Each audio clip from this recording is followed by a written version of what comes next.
प्रिय मित्रों, गणपति गणेश जी की, जगत के पालनहार भगवान विष्णु जी की, धन की देवी माँ लक्ष्मी जी की असीम कृपा बरसती रहे। मासों में उत्तम मास कार्तिक मास के शुक्ल पक्ष की नवमी तिथि को अक्षय आंवला नवमी के रूप में मनाया जाता है।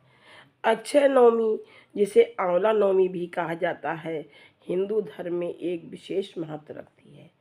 इस दिन विष्णु सहित आंवला पेड़ की पूजा करने से अक्षय पुण्य की प्राप्ति होती है।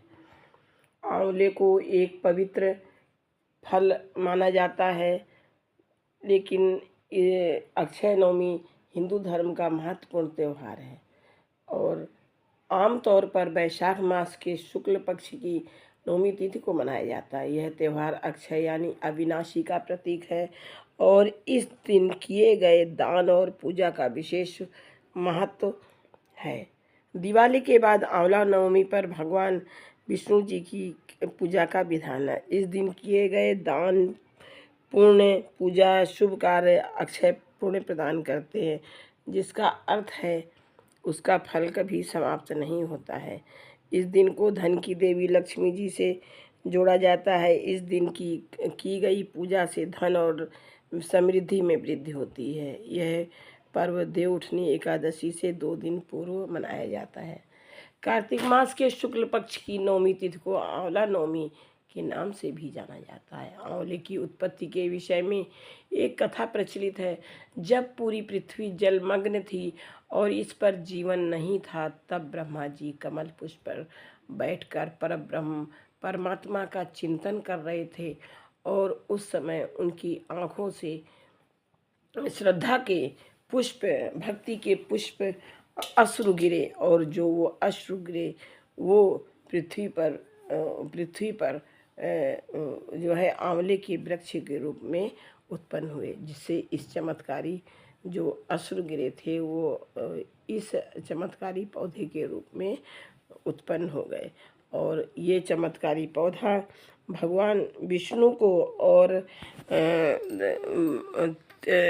भगवान भोलेनाथ को अति प्रिय है। इसलिए देवी लक्ष्मी ने नवमी तिथि को ही, कार्तिक मास के शुक्ल पक्ष की नवमी तिथि को ही इस आंवले के वृक्ष के नीचे भोजन बनाया था और भोजन ब्रह्मा, विष्णु और महेश तीनों देवताओं को भोजन कराया था।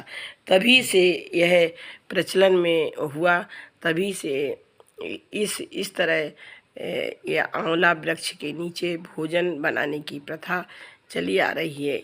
इस दिन, इस पवित्र तिथि में कार्तिक मास के शुक्ल पक्ष की नवमी तिथि के दिन ये जी आंवले के वृक्ष के नीचे भोजन बनाया जाता है और वहीं पर भोजन किया भी जाता है। इस आंवले के पेड़ की पूजा की जाती है।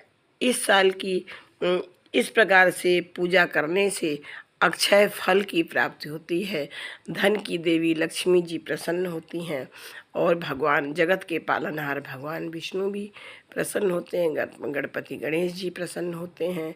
महादेव, देवों के देव महादेव भगवान भोलेनाथ प्रसन्न होते हैं। जय हो भगवान भोलेनाथ की, जय हो गणपति गणेश की, जय हो।